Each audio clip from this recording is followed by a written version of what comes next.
মির্জা গোলাম আহমদ কাদিয়ানি, নাম শুনছেন না? পাঞ্জাবে তার জন্ম। এই বেয়াদবটা প্রথমে দাবি করেছে আমি শেষ নবী, এরপর সে দাবি করেছে আমি ইমাম মাহাদি, এরপর দাবি করেছে আমি ঈসা আলাইহিস সালাম। এই বেয়াদবটা পায়খানার ট্যাঙ্কি ভাঙ্গা এরপরে পড়ছে, ওইটার ভিতরে গু খাইয়া মরছে।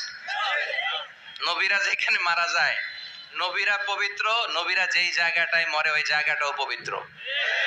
বিশ্বনবী পবিত্র না? বিশ্বনবী মা আয়েশার ঘরে ইন্তেকাল করলেন, ওই জায়গাটা পবিত্র না? গোটা বিশ্বের নবী প্রেমিক লোকেরা বিশ্বনবীর সালাম দিতে যায়, মসজিদে নববীতে সালাত পড়তে যায়। চিল্লা এখন ঠিক কিনা? নবীরাও পবিত্র, নবীরা যেই জায়গায় মরে এরাও পবিত্র।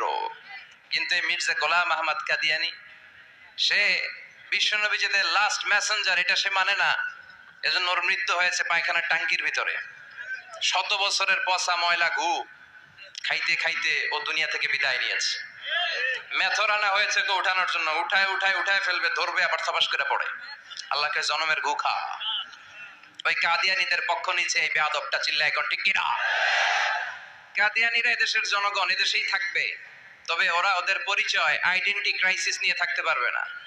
ওরা হয় বিশ্বনবীকে শেষ নবী হিসেবে মেনে মুসলমান হিসেবে থাকবে, আর বিশ্বনবীকে যদি লাস্ট মেসেঞ্জার হিসেবে না মানে ওরা কোন ধর্মের লোক সেটাও প্রকাশ করে দিতে হবে। চিল্লায় বলেন ঠিক কিনা? আপনার